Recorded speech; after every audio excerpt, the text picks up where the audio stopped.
Hello every one. ഇന്ന് നമ്മൾ discuss ചെയ്യാൻ പോകുന്നത് റെഗുലേഷൻ ഓഫ് ബ്രീത്തിങ് ആണ്.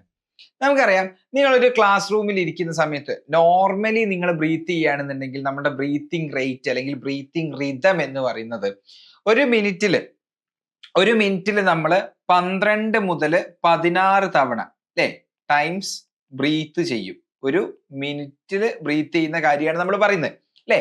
അപ്പൊ ഇതിനാണ് നമ്മളുടെ ഒരു ബ്രീത്തിങ് റിതം എന്ന് പറയുന്നത്, നോർമൽ ബ്രീത്തിങ് റിതം എന്ന് പറയുന്നത്. ശരിയാണല്ലോ.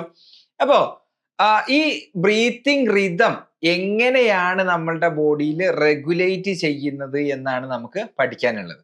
ഇനി ഈ റിതം, അതായത് ഈ 12 to 16 ടൈംസ് പെർ മിനിറ്റ് മാത്രമല്ല നമ്മൾ ബ്രീത്ത് ചെയ്യുക.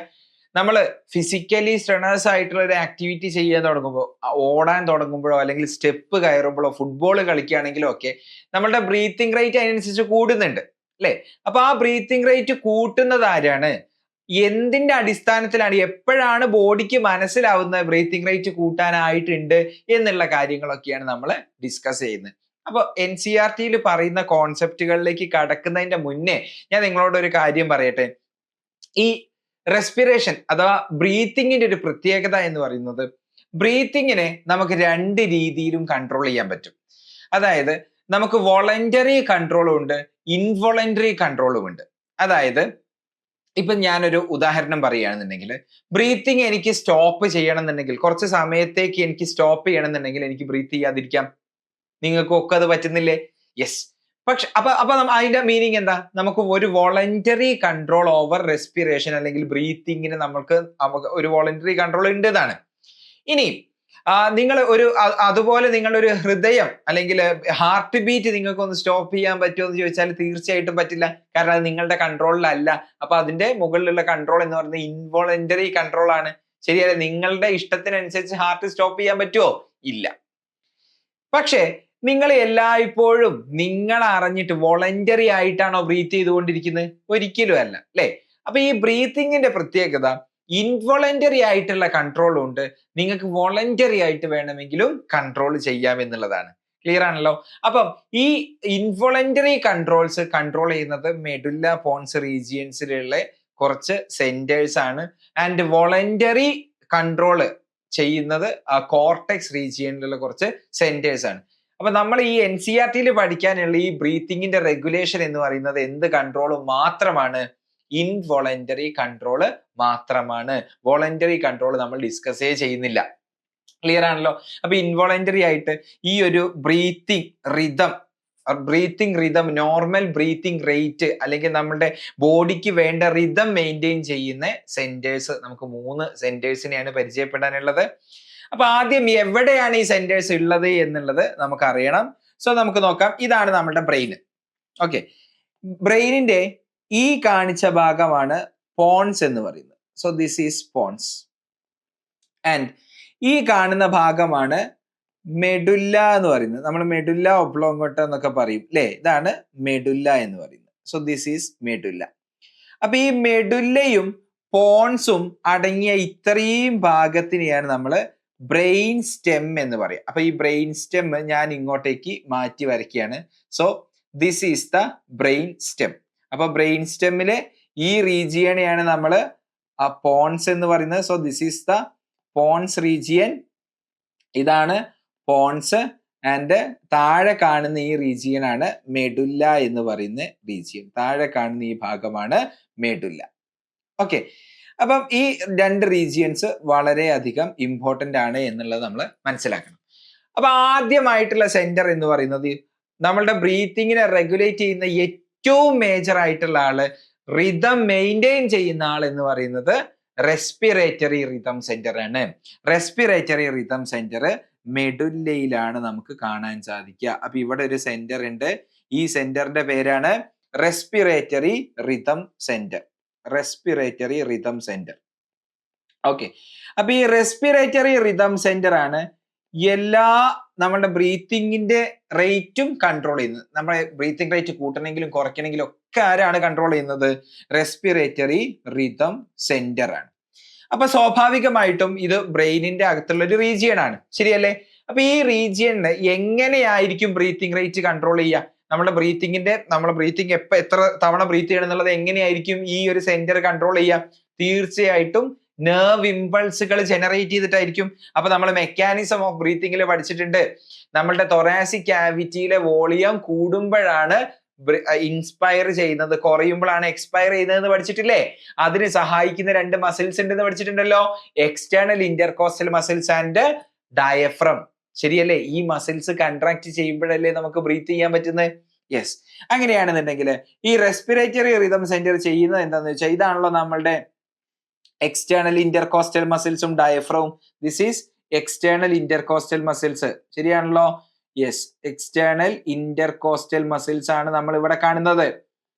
ഇനി നമ്മളുടെ തൊറാസിക് ക്യാവിറ്റിയുടെ താഴെ ഭാഗത്ത് കാണുന്ന ഡോം ഷേപ്ഡ് ആയിട്ടുള്ള ഈ മസിലിനെയാണ് നമ്മൾ ഡയഫ്രം എന്ന് പറയുന്നത്. സോ ഈ റെസ്പിറേറ്ററി റിതം സെന്റർ ചെയ്യുന്ന കാര്യം എന്താ എന്ന് ചോദിച്ചാൽ ഇവിടെ നിന്ന് ആക്ഷൻ പൊട്ടൻഷ്യലുകൾ ജനറേറ്റ് ചെയ്യും. ആ ആക്ഷൻ പൊട്ടൻഷ്യൽ എവിടെ എത്തും? ഒന്നാമത്തെ സൈറ്റ് എന്ന് പറയുന്നത് എക്സ്റ്റേണൽ ഇന്റർകോസ്റ്റൽ മസിൽസ് ആണ്, ആൻഡ് പിന്നീട് ഡയഫ്രത്തിലേക്കും എത്തും. അങ്ങനെ ഈ ആക്ഷൻ പൊട്ടൻഷ്യൽ എക്സ്റ്റേണൽ ഇന്റർകോസ്റ്റൽ മസിൽസിലേക്കും ഡയഫ്രത്തിലേക്കും എത്തിയാൽ ഈ മസിൽസ് കൺട്രാക്ട് ചെയ്യും. ഈ മസിൽസ് കൺട്രാക്ട് ചെയ്താൽ ഇൻസ്പിറേഷൻ നടക്കും, ആൻഡ് ആ ആക്ഷൻ പൊട്ടൻഷ്യൽ ഇല്ലാതെയായാൽ എക്സ്പിറേഷൻ നടക്കും. വീണ്ടും ആക്ഷൻ പൊട്ടൻഷ്യൽ ഉണ്ടായാൽ ഇൻസ്പിറേഷൻ നടക്കും. അപ്പം ഒരു നോർമൽ ആയിട്ട് ഇരിക്കുന്ന ഒരാളുടെ ബ്രീത്തിങ് റിതം റെഗുലേറ്റ് ചെയ്യുന്നത് ആരാണ്?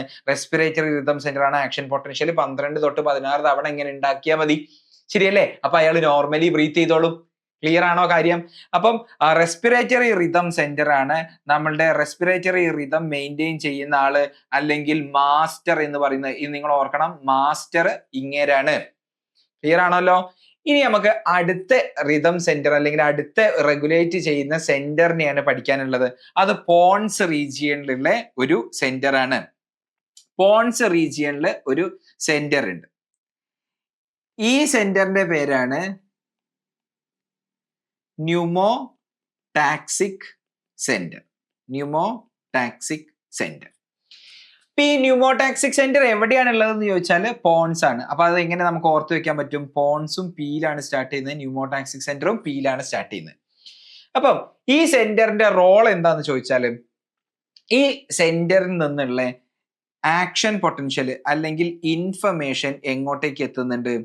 റെസ്പിറേറ്ററി റിതം സെന്ററിലേക്ക് എത്തുന്നുണ്ട്.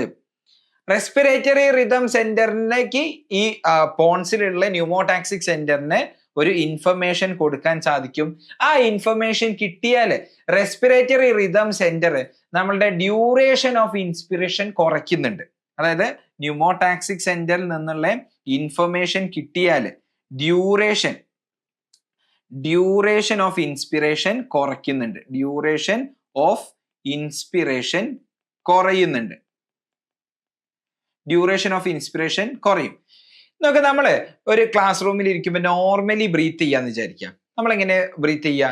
നല്ല ആസ്വദിച്ച് നല്ലപോലെ ഇൻസ്പയർ ചെയ്ത് നല്ലപോലെ എക്സ്പയർ ചെയ്ത്. നോർമലി നമ്മൾ ഇൻസ്പയർ ചെയ്യാൻ 2 സെക്കൻഡ് എടുക്കും, നോർമലി നമ്മൾ എക്സ്പയർ ചെയ്യാൻ 3 സെക്കൻഡ് എടുക്കും. അപ്പൊ നമ്മൾ ആസ്വദിച്ചാണ് ഇൻസ്പയർ ചെയ്യുക എക്സ്പയറിങ് ചെയ്യുന്നത്. ശരിയല്ലേ? ഇനി നിങ്ങൾ നിങ്ങളുടെ ബാക്കിൽ ഒരു നായ ഓടി എന്ന് വിചാരിക്കുക. അപ്പൊ നിങ്ങളും കൂടെ ഓടി. അപ്പൊ നിങ്ങളുടെ ബ്രീത്തിങ് റേറ്റ് കൂടി എന്ന് നമ്മൾ പറയും. ശരിയല്ലേ? അപ്പൊ നിങ്ങളുടെ ഇൻസ്പിറേഷനും എക്സ്പിറേഷന്റെയും ഡ്യൂറേഷൻ എന്താ സംഭവിക്കുക? ഡ്യൂറേഷൻ കുറയും. ശരിയാണല്ലോ? നിങ്ങൾ ഇങ്ങനെ അണയ്ക്കും അല്ലെ? ബ്രീത്ത് ഇന്നും ബ്രീത്ത് ഔട്ടും, ബ്രീത്ത് ഇന്നും ബ്രീത്ത് ഔട്ടും, ബ്രീത്ത് ഇന്നും ബ്രീത്ത് ഔട്ടും. നിങ്ങൾ ഇങ്ങനെ അണച്ചുകൊണ്ടിരിക്കും. നമ്മൾ പറയും ബ്രെത്ത്ലെസ് ആവുക എന്നൊക്കെ പറയില്ലേ? അപ്പൊ എന്താ സംഭവിക്കുന്നത് അവിടെ? ഡ്യൂറേഷൻ ഓഫ് ഇൻസ്പിറേഷൻ കുറയുന്നുണ്ട്. സോ ഡ്യൂറേഷൻ ഓഫ് ഇൻസ്പിറേഷൻ കുറയുന്നുണ്ട് എന്ന് പറഞ്ഞാൽ അതിന്റെ മീനിങ് ബ്രീത്തിങ് റേറ്റ് കൂടി എന്നാണ്. ബ്രീത്തിങ് റേറ്റ് കൂടി. സോ ബ്രീത്തിങ് റേറ്റ് കൂടി. അപ്പോ ഇത് വളരെയധികം ഇമ്പോർട്ടന്റ് ആണ്. എന്താണ് ന്യൂമോടാക്സിക് സെന്ററിന്റെ ഫംഗ്ഷൻ എന്ന് ചോദിച്ചാല്, ന്യൂമോടാക്സിക് സെന്ററിന് റെസ്പിറേറ്ററി റിതം സെന്ററിലേക്ക് ഒരു മെസ്സേജ് കൊടുക്കാനുള്ള കഴിവുണ്ട്. ഓക്കെ, ആ മെസ്സേജിന് എന്ത് മെസ്സേജ് മാത്രമേ കൊടുക്കാൻ പറ്റുള്ളൂ? ആ മെസ്സേജ് കിട്ടിയാൽ ഡ്യൂറേഷൻ ഓഫ് ഇൻസ്പിറേഷൻ കുറയും. അതായത് നമ്മൾ അണയ്ക്കാൻ തുടങ്ങും, അതായത് നമ്മൾ ബ്രെത്ത്ലെസ് ആവാൻ തുടങ്ങും, ബ്രീത്തിങ് റേറ്റ് കൂടും അല്ലെ? നമ്മൾ ഓടുമ്പോഴാണല്ലോ ഡ്യൂറേഷൻ ഓഫ് ഇൻസ്പിറേഷൻ കുറഞ്ഞ് ഒരുപാട് തവണ ബ്രീത്ത് ചെയ്യുക. അപ്പൊ 12 മുതൽ 16 തവണയല്ല ബ്രീത്ത് ചെയ്യുക, 40ഓ 50ഓ തവണ ഒരു മിനിറ്റിൽ നമ്മൾ ബ്രീത്ത് ചെയ്യും. ഓക്കെ, ഇനി ന്യൂമോടാക്സിക് സെന്ററിന് ഈ ഇൻഫർമേഷൻ അല്ലെങ്കിൽ റെസ്പിറേറ്ററി റിതം സെന്ററിലേക്ക് ഇൻഫർമേഷൻ കൊടുക്കുമ്പോൾ അപ്പൊ സ്വാഭാവികമായിട്ടും നിങ്ങളുടെ അടുത്തൊരു ഡൗട്ട് എന്ന് പറയുന്നത് ഇയാൾക്ക് ബ്രീത്തിങ് റേറ്റ് കുറയ്ക്കാനുള്ള കഴിവുണ്ടോ എന്നാണ്. അത് ഒരിക്കലും ഇല്ല. ഓക്കെ, ഇനി ഈ ന്യൂമോടാക്സിക് സെന്റർ എങ്ങനെയാണ് ബ്രീത്തിങ് റേറ്റ് കൂട്ടുന്നത് ആൻഡ് എന്തിനാണ് കൂട്ടുന്നത് എന്നുള്ള മെക്കാനിസം ഒക്കെ സ്റ്റിൽ അൺക്ലിയർ ആണ്, റിസർച്ച് ഓൺഗോയിങ് ആണ്. ആകെ നമുക്ക് മനസ്സിലാക്കിയ ഒരു കാര്യം, ന്യൂമോടാക്സിക് സെന്ററിൽ നിന്നുള്ള ഒരു ഇൻഫർമേഷൻ റെസ്പിറേറ്ററി റിതം സെന്ററിലേക്ക് എത്തുമ്പോൾ ബ്രീത്തിങ് റേറ്റ് കൂടുന്നുണ്ട്. അതായത് ഇൻസ്പിറേഷന്റെ ഡ്യൂറേഷൻ കുറയുന്നത് കൊണ്ടാണ് അത് സംഭവിക്കുന്നത്. അത് എന്തിനാണ് എങ്ങനെയാണെന്നുള്ള കൂടുതൽ ഡീറ്റെയിൽസ് വ്യക്തമാവാൻ പോകുന്നതേ ഉള്ളൂ. എന്തായാലും എനിവേ നമുക്കത് ഒരിക്കലും പഠിക്കാനില്ല. ക്ലിയർ ആണല്ലോ? അപ്പൊ എന്താണ് ന്യൂമോടാക്സിക് സെന്റർ ചെയ്യുന്നത് എന്നാണ് നമുക്ക് പഠിക്കാനുള്ളത്. ബ്രീത്തിങ് റേറ്റ് കൂട്ടും. എങ്ങനെ കൂട്ടും? ഇൻസ്പിറേഷന്റെ ഡ്യൂറേഷൻ കുറയുന്നതുകൊണ്ടാണ് നമ്മൾ ബ്രീത്തിങ് റേറ്റ് കൂടുന്നത്. ഇനി അടുത്ത ഒരു സെന്റർ ആണ് നമുക്ക് പഠിക്കാനുള്ളത്. മെഡുല്ലയുടെ അടുത്ത് adjacent to respiratory rhythm centre, മെഡുല്ലേന്റെ അകത്ത് adjacent to respiratory rhythm centre, respiratory rhythm സെന്ററിന്റെ അടുത്ത് ഇവിടെ വേറെ ഒരു സെന്റർ ഉണ്ട്. ഈ സെന്ററിന്റെ പേരാണ് chemo sensitive area. Chemo means chemical, chemo sensitive area. അപ്പൊ നോക്ക്, അപ്പൊ ഈ കീമോ സെൻസിറ്റീവ് ഏരിയ എന്ന് പറഞ്ഞാൽ ഈ വാക്കിൽ നിന്നും നിങ്ങൾക്ക് അറിയാം ചില കെമിക്കൽസിനോട് സെൻസിറ്റീവ് ആയിട്ടുള്ള ഏരിയ. അയാള് ചില കെമിക്കൽസിനെ സെൻസ് ചെയ്യും എന്നാണ് അർത്ഥം. അപ്പൊ ആരെയാണ് ഇയാൾ സെൻസ് ചെയ്യുന്നത് എന്ന് ചോദിച്ചാൽ ഈ chemo sensitive area is sensitive to carbon dioxide and H+ ions. നമ്മളുടെ ശരീരത്തിലുള്ള കാർബൺ ഡയോക്സൈഡിന്റെ അളവും H+ അയോൺസിന്റെ അളവും കോൺസ്റ്റന്റ്ലി മോണിറ്റർ ചെയ്യുന്ന സെന്റർ ആണ് chemo sensitive area. Chemo sensitive area എവിടെയാണുള്ളത് എന്ന് ചോദിച്ചാൽ തീർച്ചയായിട്ടും മെഡുല്ല റീജിയനിലാണ് ഉള്ളത്. ആരുടെ അടുത്താണുള്ളത് എന്ന് ചോദിച്ചാൽ adjacent to respiratory rhythm center ആണ്. ക്ലിയർ ആണല്ലോ? എന്താ കീമോ സെൻസിറ്റീവ് ഏരിയന്റെ പ്രത്യേകത? Chemo sensitive area is sensitive to carbon dioxide and H+ ions. Clear ആണ്? ഇനി നോക്ക്, നമ്മളുടെ ബ്രെയിനിന്റെ അകത്തൊക്കെ സെറിബ്രോസ്പൈനൽ ഫ്ലൂയിഡ് ഉണ്ട്. ശരിയാണല്ലോ? ഈ സെറിബ്രോസ്പൈനൽ ഫ്ലൂയിഡിന്റെ അകത്ത് സെറിബ്രോസ്പൈനൽ ഫ്ലൂയിഡ് നിങ്ങൾ 10ാം ക്ലാസ്സിലൊക്കെ പഠിച്ചിട്ടുണ്ടാവും. ഈ സെറിബ്രോസ്പൈനൽ ഫ്ലൂയിഡിന്റെ അകത്ത് ഉള്ള കാർബൺ ഡയോക്സൈഡിന്റെയും H+ അയോൺസിന്റെയും അളവ് കീമോ സെൻസിറ്റീവ് ഏരിയയിലെ റിസപ്റ്റേഴ്സ് മോണിറ്റർ ചെയ്യും. ഓക്കെ, അതുപോലെ തന്നെ നമ്മളുടെ ബോഡീന്റെ അകത്തുള്ള കംപ്ലീറ്റ് ബോഡി ഫ്ലൂയിഡ്, അതായത് ബ്ലഡിന്റെ അകത്തുള്ള കാർബൺ ഡയോക്സൈഡിന്റെയും H+ന്റെയും അളവ് ഈ കീമോ സെൻസിറ്റീവ് ഏരിയ മോണിറ്റർ ചെയ്യും. ക്ലിയർ? അപ്പൊ നിങ്ങളൊന്ന് ആലോചിച്ച് നോക്ക്, ഈ കീമോ സെൻസിറ്റീവ് ഏരിയക്ക്, so this is chemo sensitive area, ഈ കീമോ സെൻസിറ്റീവ് ഏരിയക്ക് കാർബൺ ഡയോക്സൈഡിന്റെയും H+ന്റെയും അളവ് മനസ്സിലാക്കണമെങ്കിൽ റിസപ്റ്റേഴ്സിന്റെ ആവശ്യമുണ്ടല്ലോ, സെൻസറുകളുടെ ആവശ്യമുണ്ടല്ലോ. അപ്പം ഇവരുടെ റിസപ്റ്റേഴ്സ്, ഈ കീമോ റിസപ്റ്റേഴ്സ്, കീമോ സെൻസിറ്റീവ് ഏരിയയുടെ കീമോ റിസപ്റ്റേഴ്സ് 2 ടൈപ്പ് റിസപ്റ്റേഴ്സ് ആണുള്ളത്. അപ്പം കീമോ സെൻസിറ്റീവ് ഏരിയക്ക് ആരുണ്ട്? കീമോ റിസപ്റ്റേഴ്സ് ഉണ്ട്. ആരെ മനസ്സിലാക്കുന്ന കീമോ റിസപ്റ്റേഴ്സ് ആണ്? കാർബൺ ഡയോക്സൈഡിന്റെയും H+ അയോൺസിന്റെയും അളവ് മനസ്സിലാക്കുന്ന സെൻസേഴ്സിനെയാണ് നമ്മൾ കീമോ റിസപ്റ്റേഴ്സ് എന്ന് പറയാം. നോക്ക്, ഈ ഞാൻ പറഞ്ഞു ബ്രെയിനിന്റെ അകത്തുള്ള സെറിബ്രോസ്പൈനൽ ഫ്ലൂയിഡിന്റെ ഒക്കെ കാർബൺ ഡയോക്സൈഡിന്റെയും H+ന്റെയും അളവ് മനസ്സിലാക്കാനുള്ള റിസപ്റ്റേഴ്സ് ഈ ഭാഗത്ത് തന്നെയാണുള്ളത്. ഈ കീമോ സെൻസിറ്റീവ് ഏരിയന്റെ അകത്താണ് ഈ റിസപ്റ്റേഴ്സ് ഉള്ളത്. അതിനെയാണ് നമ്മൾ സെൻട്രൽ കീമോ റിസപ്റ്റേഴ്സ് എന്ന് പറയാം. Central chemo receptors. ഇനി അത് ബ്രെയിനിന്റെ അകത്തുള്ള കാർബൺ ഡയോക്സൈഡ് H+ന്റെ അളവ് മാത്രമേ മനസ്സിലാക്കുള്ളൂ.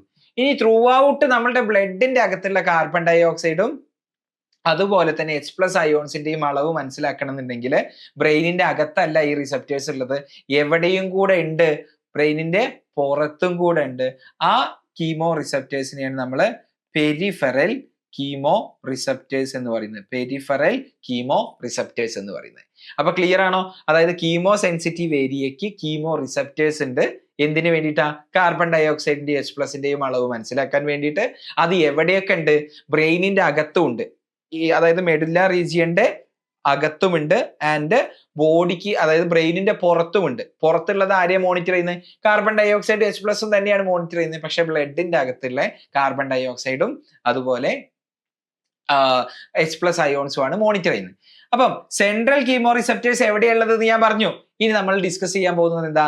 പെരിഫറൽ ആയിട്ടുള്ള കീമോ റിസപ്റ്റേഴ്സ് എവിടെയാണ് ഉള്ളത് എന്നാണ്. സോ നമുക്കത് നോക്കാം. അപ്പൊ നോക്ക്, ഈ പെരിഫറൽ കീമോ റിസപ്റ്റേഴ്സ് എന്തിനു വേണ്ടിയിട്ടുള്ളതാന്ന് ഞാൻ പറഞ്ഞു. നമ്മളുടെ ബ്ലഡിന്റെ അകത്തുള്ള കാർബൺ ഡൈ ഓക്സൈഡിന്റെ H+ന്റെയും കോൺസെൻട്രേഷൻ അറിയാൻ വേണ്ടിയിട്ടാണ്. അപ്പം ഏറ്റവും ബ്രില്യന്റ് ആയിട്ടുള്ള ഒരു സ്ഥലത്ത് തന്നെയാണ് ഈ റിസപ്റ്റേഴ്സ് ഫിറ്റ് ചെയ്തിട്ടുള്ളത്, കണക്ട് ചെയ്ത് വെച്ചിട്ടുള്ളത്. ഇതാണ് നമ്മളുടെ ഹാർട്ട്. ഈ ഹാർട്ടിൽ നോക്ക്, ഹാർട്ടിന്റെ സ്ട്രക്ചർ നമ്മൾ നോക്കുകയാണെന്നുണ്ടെങ്കിൽ ഹാർട്ടിന്റെ അയോർട്ട എന്ന് പറയുന്ന ഒരു മേജർ ആയിട്ടുള്ള ബ്ലഡ് വെസലാണ് നമ്മൾ ഇവിടെ കാണുന്നത്. This is aorta. ഈ അയോർട്ട മുകളിലേക്ക് വന്നതിന് ശേഷം ഇങ്ങനെ ബെൻഡ് ആവുന്നുണ്ട്, ഒരു ആർച്ച് രൂപത്തിൽ ആവുന്നുണ്ട്. ഈ പാർട്ടിനെയാണ്, ഈ ആർച്ച് രൂപത്തിലുള്ള ഈ പാർട്ടിനെയാണ് നമ്മൾ അയോർട്ടിക് ആർച്ച് എന്ന് പറയുന്നത്. So this is aortic arch. Clear ആണല്ലോ? ഇനി ഈ അയോർട്ടിക് ആർച്ചിൽ നിന്നും ഒരുപാട് ആർട്ടറീസ് പോകുന്നുണ്ട്. ആർട്ടറീസ് പോകുന്നതിലെ ഒരു പ്രധാനപ്പെട്ട ആർട്ടറിയാണ് ഞാൻ ഇവിടെ കാണിക്കുന്നത്. ഈ ആർട്ടറിയുടെ പേരാണ് carotid artery. Carotid artery. So this is carotid artery. Artery എന്ന് പറഞ്ഞാൽ എന്താണ്? ഹാർട്ടിൽ നിന്നും ബ്ലഡ് കൊണ്ടുപോകുന്ന ബ്ലഡ് വെസൽസിനെയാണ് നമ്മൾ ആർട്ടറി എന്ന് പറയുക. കൊണ്ടുവരുന്നതിനെ വെയിൻസ് എന്നാണ് പറയുക. അപ്പം ഇയാള് ഹാർട്ടിൽ നിന്നും ഓക്സിജനേറ്റഡ് ബ്ലഡ് കൊണ്ടുപോകുന്ന ആർട്ടറിയാണ്. എങ്ങോട്ടേക്കാണ് കൊണ്ടുപോകുന്നതെന്ന് അറിയോ? ഏറ്റവും വൈറ്റൽ ആയിട്ടുള്ള ഓർഗനിലേക്കാണ്, ബ്രെയിനിലേക്കാണ് കൊണ്ടുപോകുന്നത്. അപ്പൊ carotid artery carries oxygenated blood into brain. Okay, ആ കരോട്ടിഡ് ആർട്ടറിയിലും അയോർട്ടിക് ആർച്ചിലും നമ്മൾ നോക്കുകയാണെന്നുണ്ടെങ്കിൽ ഈ കീമോ സെൻസിറ്റീവ് ഏരിയയുടെ റിസപ്റ്റേഴ്സ് നമുക്ക് കാണാൻ സാധിക്കും. അതായത് കീമോ സെൻസിറ്റീവ് ഏരിയ അയോർട്ടിക് ആർച്ചിൽ കണ്ടോ? അയോർട്ടിക് ആർച്ചിൽ ഇതുപോലെ കീമോ സെൻസിറ്റീവ് ഏരിയയുടെ റിസപ്റ്റേഴ്സ് വെച്ചിട്ടുണ്ട്. അവിടെ എന്താ മോണിറ്റർ ചെയ്യുന്നത്? കാർബൺ ഡൈ ഓക്സൈഡിന്റെ H+ന്റെയും അളവ്. അതേപോലെ കരോട്ടിഡ് ആർട്ടറിയിൽ കണ്ടോ? കരോട്ടിഡ് ആർട്ടറിയിലും ഇതുപോലെ കീമോ റിസപ്റ്റേഴ്സ് വെച്ചിട്ടുണ്ട്. ഈ കീമോ റിസപ്റ്റേഴ്സിന്റെ ഒക്കെ പേരെന്തായിരിക്കും? സെൻട്രൽ കീമോ റിസപ്റ്റേഴ്സ് ആയിരിക്കോ? ഈ കീമോ റിസപ്റ്റേഴ്സ് ഒക്കെ ഏത് കീമോ റിസപ്റ്റേഴ്സ് ആണ്? പെരിഫറൽ കീമോ റിസപ്റ്റേഴ്സ് ആണ്. പെരിഫറൽ കീമോ റിസപ്റ്റേഴ്സ് ആണ്. ഓക്കെ, അപ്പൊ നമ്മൾ പറഞ്ഞു സെൻട്രൽ കീമോ റിസപ്റ്റേഴ്സ് ബ്രെയിനിന്റെ അകത്താണുള്ളത്, മെഡുല്ല റീജിയനിലാണുള്ളത്. പക്ഷെ പെരിഫറൽ കീമോ റിസപ്റ്റേഴ്സ് എവിടെയുള്ളത് എന്ന് ചോദിച്ചാൽ NCERT പറയുന്നുണ്ട്. എവിടെയുള്ളത്? കരോട്ടിഡ് ആർട്ടറിയിലുമുണ്ട്, ബ്രെയിനിലേക്കുള്ള ആർട്ടറി, ആൻഡ് അയോർട്ടിക് ആർച്ചിലുമുണ്ട്. അയോർട്ട ഇങ്ങനെ വളഞ്ഞ് ആർച്ചായി നിൽക്കുന്ന ഈ ഒരു ഭാഗത്തിനെയാണ്, ഈ ഒരു സ്ട്രക്ചറിനെയാണ് നമ്മൾ അയോർട്ടിക് ആർച്ച് എന്ന് പറയുക, അല്ലേ? അപ്പം ഇവിടെയെല്ലാം എന്തുണ്ട്? നമ്മളുടെ പെരിഫറൽ കീമോ റിസപ്റ്റേഴ്സ് ഉണ്ട്. ഈ പെരിഫറൽ കീമോ റിസപ്റ്റേഴ്സിന്റെ പണി എന്താ? നമ്മളുടെ ബ്ലഡിന്റെ അകത്തുള്ള കാർബൺ ഡൈ ഓക്സൈഡും H+ അയോൺസിന്റെയും കോൺസെൻട്രേഷൻ മോണിറ്റർ ചെയ്യുക. ഇതല്ലേ പണി? യെസ്. ഈ പെരിഫറൽ കീമോ റിസപ്റ്റേഴ്സ് ആരുടെ ഭാഗമാണ്? കീമോ റിസപ്റ്റേഴ്സ് എന്ന് പറഞ്ഞാൽ കാർബൺ ഡൈ ഓക്സൈഡ് മോണിറ്റർ ചെയ്യുന്ന ഈ കാർബൺ ഡൈ ഓക്സൈഡ് ഇല്ലേ, ആരെയാണ് വിവരം അറിയിക്കുന്നത്? നമ്മളുടെ മെഡുല്ലയിലുള്ള കീമോ സെൻസിറ്റീവ് ഏരിയയിലേക്കാണ് ഈ ഇൻഫർമേഷൻ എല്ലാം കൊടുക്കുന്നത്. ശരിയാണോ? ഈ പറയുന്ന കീമോ സെൻസിറ്റീവ് ഏരിയക്ക് ഈ ഇൻഫർമേഷൻ എല്ലാം കിട്ടുന്നുണ്ട്. എന്ത് ഇൻഫർമേഷനാ കിട്ടുന്നത് എന്നുള്ളത് നിങ്ങൾക്ക് ഇപ്പൊ മനസ്സിലായല്ലോ. എന്ത് ഇൻഫർമേഷനാ കിട്ടുന്നത്? നമ്മളുടെ ബോഡിയിലുള്ള ബ്ലഡിന്റെ കാർബൺ ഡൈ ഓക്സൈഡിന്റെ H+ന്റെയും അളവ്. ക്ലിയർ? അങ്ങനെ അളവ് കിട്ടിയാൽ നിങ്ങളുടെ ബോഡിയിൽ കാർബൺ ഡൈ ഓക്സൈഡിന്റെ അളവ് കൂടിയെന്ന് വിചാരിക്കുക. ഫോർ എക്സാമ്പിൾ, നിങ്ങൾ ഓടാൻ തുടങ്ങി. നിങ്ങൾ ഓടാൻ തുടങ്ങുമ്പോൾ നിങ്ങളുടെ മസിലിന്റെ മെറ്റബോളിസം കൂടി. മെറ്റബോളിസം കൂടി അവിടുത്തെ ടെമ്പറേച്ചർ കൂടും. സ്വാഭാവികമായിട്ടും മെറ്റബോളിസം കൂടുമ്പം കൂടുതൽ ഗ്ലൂക്കോസിനെ നിങ്ങളുടെ മസിൽ ഉപയോഗിക്കേണ്ടി വരും. ഗ്ലൂക്കോസിന് ഉപയോഗിച്ചാൽ ഗ്ലൂക്കോസിനെ ബ്രേക്ക് ഡൗൺ ചെയ്യും, ഗ്ലൈക്കോളിസിസ് പങ്കെടുക്കും. ഗ്ലൈക്കോളിസിസ് കഴിഞ്ഞാൽ ക്രെബ് സൈക്കിളിലേക്ക് പോകും. ക്രെബ് സൈക്കിൾ കഴിഞ്ഞാൽ ഇലക്ട്രോൺ ട്രാൻസ്പോർട്ട് സിസ്റ്റത്തിലേക്ക് പോകും. എന്തൊക്കെ പറഞ്ഞാലും അവസാനം എനർജി ഉണ്ടാവും. അപ്പൊ അവിടെ ഉണ്ടാവുന്ന ബൈ പ്രോഡക്റ്റ് ആണ് കാർബൺ ഡൈ ഓക്സൈഡ് എന്ന് പറയുന്നത്. നമ്മൾ ആദ്യത്തെ ക്ലാസ്സിൽ ഡിസ്കസ് ചെയ്തതാണ്, അല്ലെ? മെറ്റബോളിസം നടക്കും, അങ്ങനെ സെല്ലുലാർ റെസ്പിറേഷൻ നടക്കും, എനർജി റിലീസ് ചെയ്യും, പക്ഷെ ബൈ പ്രോഡക്റ്റ് ആയിട്ടുള്ള കാർബൺ ഡൈ ഓക്സൈഡ് റിലീസ് ചെയ്യും. അപ്പം നിങ്ങളുടെ മസിലിലുള്ള കാർബൺ ഡൈ ഓക്സൈഡിന്റെ അളവ് ഇപ്പം കൂടുതലായിരിക്കും. അങ്ങനെ നിങ്ങൾ ഓടാൻ തുടങ്ങി, ഒരുപാട് ഓടി, ഇങ്ങനെ കാർബൺ ഡൈ ഓക്സൈഡ് കൂടുതൽ ഫോം ചെയ്തുകൊണ്ടേയിരിക്കൂലേ.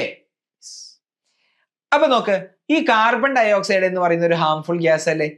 അയാൾ കൂടുതൽ ഫോം ചെയ്യുന്നത് ഒരിക്കലും ശരീരത്തിന് നല്ലതല്ലല്ലോ. അപ്പൊ സ്വാഭാവികമായിട്ടും ഈ കാർബൺ ഡൈ ഓക്സൈഡിനെ പുറത്തേക്ക് തള്ളണം. സാധാരണ നിങ്ങൾ ഈ 12 മുതൽ 16 തവണ വരെ ഇങ്ങനെ പുറത്തേക്ക് തള്ളിക്കൊണ്ടിരുന്നാൽ അത്ര കുറവ് കാർബൺ ഡൈ ഓക്സൈഡ് അല്ല ഇപ്പൊ ഉള്ളത്. നോർമലി നിങ്ങൾ ഇരിക്കുന്ന പോലെയല്ല. ഇപ്പൊ നിങ്ങൾ ഓടാൻ തുടങ്ങിയിട്ടുണ്ട്, കാർബൺ ഡൈ ഓക്സൈഡ് ബോഡിയിൽ അക്യുമുലേറ്റ് ചെയ്യുന്നുണ്ട്, ശരിയാണല്ലോ. അപ്പൊ നിങ്ങൾ കാർബൺ ഡൈ ഓക്സൈഡിനെ കൂടുതൽ പുറത്തേക്ക് കളയണമെന്നുണ്ടെങ്കിൽ എന്താ ചെയ്യേണ്ടത്? കൂടുതൽ തവണ നിങ്ങൾ ബ്രീത്ത് ചെയ്ത് പുറത്തേക്ക് കളയണം, ശരിയല്ലേ? അപ്പൊ നിങ്ങൾ ഓടാൻ തുടങ്ങുമ്പോൾ നിങ്ങളുടെ ബ്ലഡിന്റെ അകത്തുള്ള കാർബൺ ഡൈ ഓക്സൈഡിന്റെ അളവ് കൂടും. ആ കൂടിയ കാർബൺ ഡൈ ഓക്സൈഡിന്റെ അളവ് ബ്യൂട്ടിഫുള്ളി പ്ലേസ് ചെയ്തിട്ടുള്ള അയോർട്ടിക് ആർച്ചിലും അതുപോലെ കരോട്ടിഡ് ആർട്ടറിയിലും പ്ലേസ് ചെയ്തിട്ടുള്ള പെരിഫറൽ കീമോ റിസപ്റ്റേഴ്സ് സെൻസ് ചെയ്യും. ആ ഇൻഫർമേഷൻ എങ്ങോട്ടേക്ക് കൊടുക്കും? ആ ഇൻഫർമേഷൻ കീമോ സെൻസിറ്റീവ് ഏരിയ, എവിടെയുള്ള മെഡുലറി റീജിയനിലുള്ള കീമോ സെൻസിറ്റീവ് ഏരിയക്ക് കൊടുത്തു. അപ്പം നമ്മളുടെ ബോഡിക്ക് മനസ്സിലായി നിങ്ങൾ ഇപ്പോൾ ഓടാൻ തുടങ്ങിയിട്ടുണ്ട്, അല്ലെങ്കിൽ കാർബൺ ഡൈ ഓക്സൈഡിന്റെ അളവ് നിങ്ങളുടെ ബോഡിയിൽ കൂടിയിട്ടുണ്ട് എന്നുള്ളത് മനസ്സിലായി. അങ്ങനെ മനസ്സിലായാല് chemo sensitive area necessary step എടുക്കും. കീമോ സെൻസിറ്റീവ് ഏരിയക്ക് സ്വന്തമായിട്ട് കൂട്ടാൻ പറ്റുമോ? ഇല്ല. അയാള് റെസ്പിറേറ്ററി റിതം സെന്ററിനോട് പറഞ്ഞിട്ട് റെസ്പിറേറ്ററി റിതം സെന്റർ ആണ് ഇതിന്റെ എല്ലാ മാസ്റ്റർ എന്ന് നമ്മൾ പറഞ്ഞു. മാസ്റ്റർ മറക്കരുത്, മാസ്റ്റർ ആണ്.